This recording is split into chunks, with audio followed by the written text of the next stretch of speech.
It is June 11th, 1957.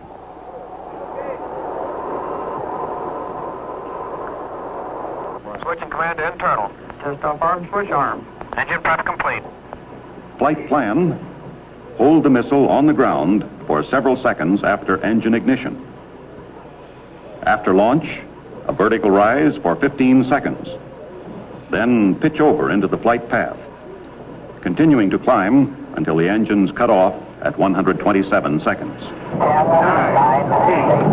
7. Station start. 5.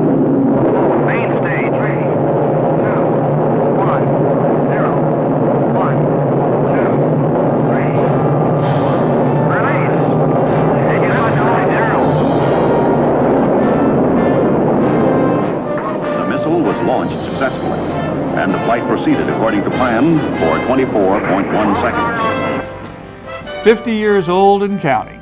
The mighty Atlas was our first intercontinental ballistic missile and then went on to become the workhorse of the space exploration. It was a wonderful birthday party, but to me this party wasn't so much about the main guest, but rather about the party attendees. At age 70, I'm probably one of the youngest in this assemblage of nearly 800 who showed up to commemorate the 50th anniversary of the very first Atlas launch. I've been retired for over 15 years, yet it seemed like only yesterday that I was part of this group of engineers and managers. As I surveyed the many familiar faces for the first time, I saw them as I remembered them 50 years ago. They were young and full of boundless energy, wild-eyed youngsters, and some old-timers in their late 30s. They raced around with plastic pocket protectors and slide rules. Got to remember, portable calculators had yet to be invented.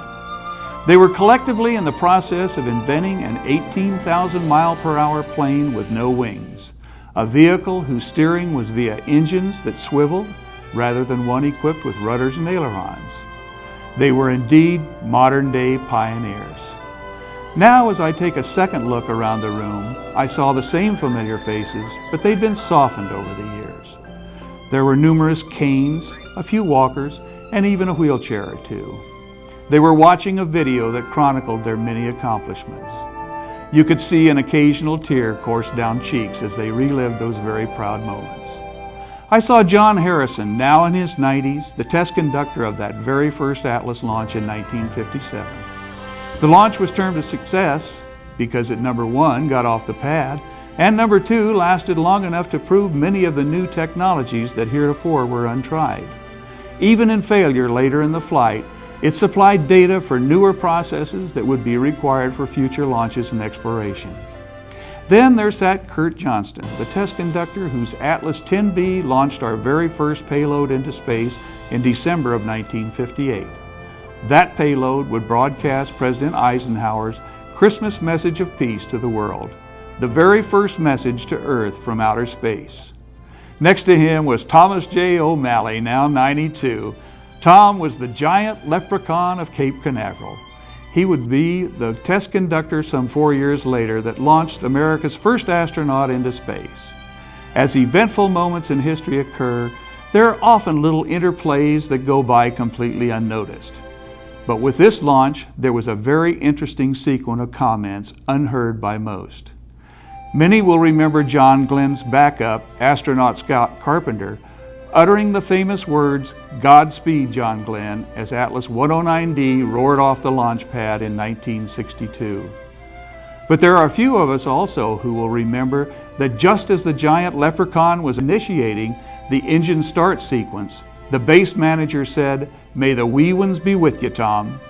And then, as the vehicle cleared the umbilical tower, you could sense the gravity of the moment as Tom said to the United States' first human on his way into space, "May the good Lord ride all the way." There were so many others in that room who contributed so unselfishly, each in his or her own way, who are equally qualified to be called heroes. This was a very special day, the likes of which I'll probably never see again.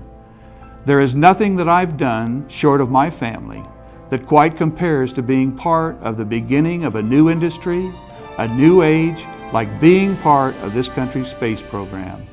So happy birthday, Atlas, and to all those who helped give birth to you, thanks for the oh so many, many memories. For Channel 99, This is a very grateful Chuck Simmons. Good